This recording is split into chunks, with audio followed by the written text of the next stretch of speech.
Lubhang naramdaman ang hagupit ng Super Typhoon Nando, partikular na sa Northern Luzon. Libo-libong katao naman ang inilikas na dahil sa banta ng landslides at daluyong o storm surge. Marcos Highway not possible. Nagmistulang water slide ang Marcos Highway sa Benguet ngayong Lunes, September 22 sa pagragasa ng tubig mula sa kabundukan, dala ng Super Typhoon Nando. Sa tindi ng agos, 2 insidente ng landslide ang naitala, kaya't pansamantalang isinara ang highway.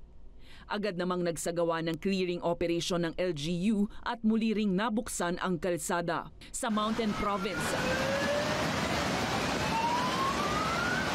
umapaw ang Bayudan River habang ang Chico River itinaas sa red alert.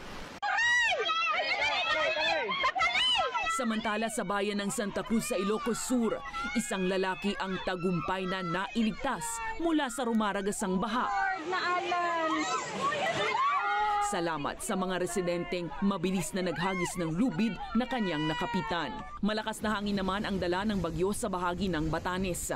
Sinabayan ito ng banta ng daluyong o storm surge. Sa lakas ng tubig, nasira ang isang bahagi ng seawall. Una nang nagpatupad ng preemptive evacuation ang local governments sa mga residente sa paligid ng mga baybayin sa mga lalawigan ng Batanes, Cagayan, Ilocos Norte at Sur dahil sa banta ng daluyong. At bagamat nasa hilaga ang mata ng bagyo, umabot rin ang epekto nito dito sa Metro Manila kung saan agad binaha ang ilang bahagi ng Navotas at Quezon City. Sa pagtataya ng DILG, aabot sa 10,000 katao ang inilikas dahil sa bagyo.